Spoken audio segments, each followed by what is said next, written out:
Hello everyone, আসসালামু আলাইকুম। আপনারা সবাই কেমন আছেন? আশা করি যে যেখানে আছেন সুস্থ আছেন, ভালো আছেন। জি আলহামদুলিল্লাহ, আল্লাহর অশেষ রহমতে আপনাদের দোয়া ভালোবাসায় আমরাও অনেক ভালো আছি।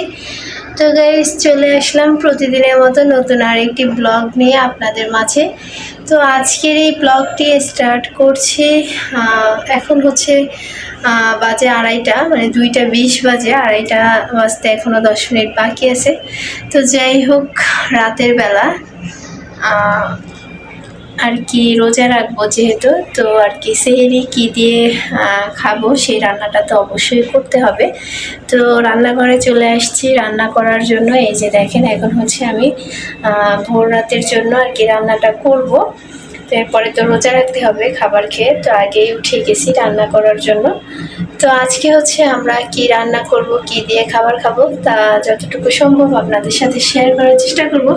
তো গাইস, আপনারা সবাই ধৈর্য সহকারে প্রথম থেকে শেষ পর্যন্ত আমার এই ভিডিওটি দেখবেন, আশা করি ভালো লাগবে। তো আপনারা সবাই আমাদের সাথে থাকুন, আমাদের এই ভিডিওটি দেখতে থাকুন। তো গাইস, এই যে এখন হচ্ছে আমি কড়াইয়ের মধ্যে আর কি পেঁয়াজ, এরপরে হচ্ছে তেজপাতা, গরম মশলা, এলাচ, লং, এগুলা সব কিছু দিয়ে ভাজতেছি খুব সুন্দর করে।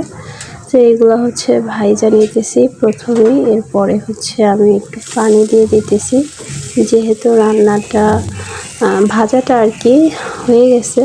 তো এরপরে হচ্ছে দিয়ে দিলাম মশলা। তো এই যে এখানে হচ্ছে আছে হলুদের গুঁড়া, মরিচের গুঁড়া, আদা রসুন বাটা।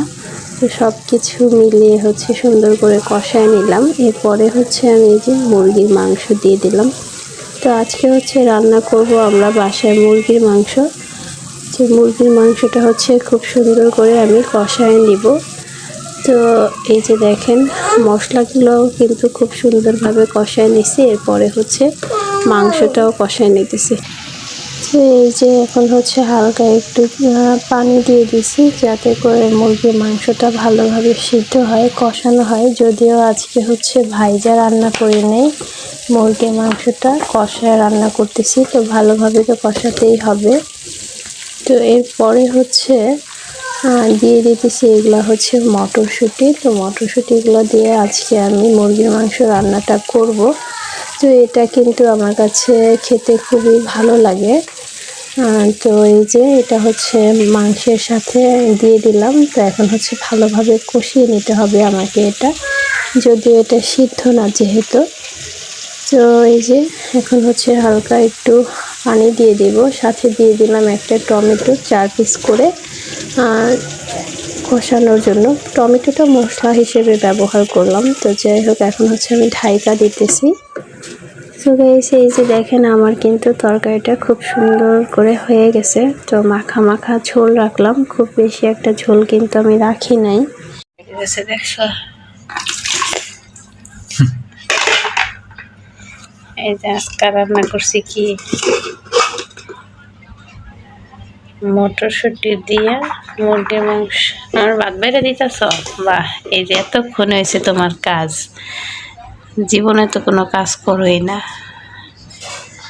আজকে একবারে রমজান মাসে আল্লাহ হেদায়েত দান করছে। এই যে আমরা হইতেছে এখন সেহরি খাবো।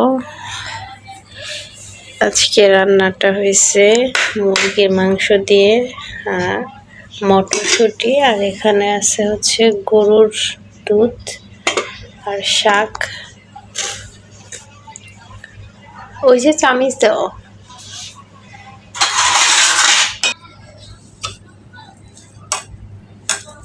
প্লেট আগাও। ও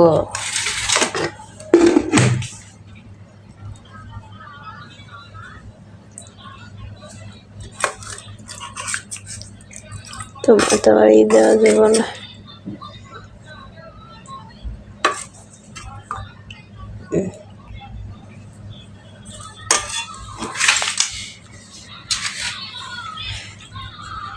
ফাতেমা, এই যে ফাতেমা, এই যে শুয়ে আছো কিন্তু রোজা রাখবে না, উঠো বাবা।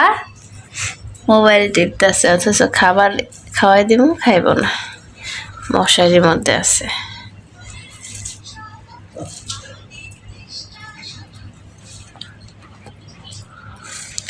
আমার আবার এটা কি দিলা?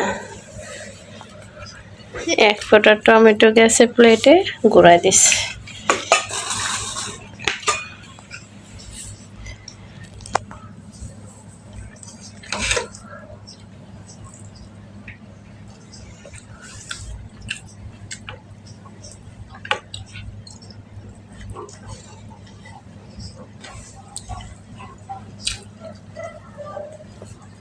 ঠিক আছে, দিয়েছে ওই সময় দেখলো যে একটা অ্যালার্জি আছে আর দিছে কামড়।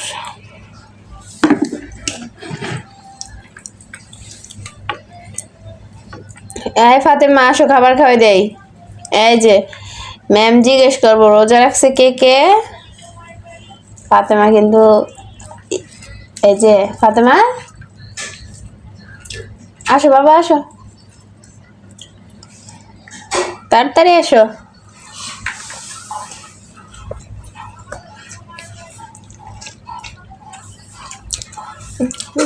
গরম। তোমার মেয়ে আমার কাছে মুরগি মাংস রান্না করতে 200 টাকায়। ফাতেমার আম্মু দেখছ, রোজা না রাখলে কি 200 টাকার প্যাকেজ ইফতারি খাইতে পারবা? মোবাইলের মধ্যে 200 টাকার প্যাকেজ দেখতেছ। আসো বাবা, আমরা অর্ডার করবো, আসো।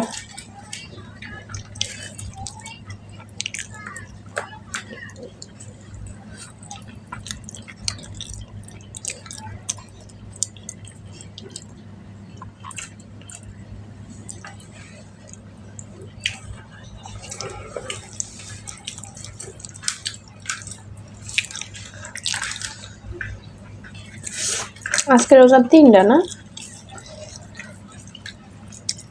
2টা গেছে। এই দিনগুলা গন্তে গন্তেই জায়গা। রমজান মাস হিসাবের মাস তো তাড়াতাড়ি যায়।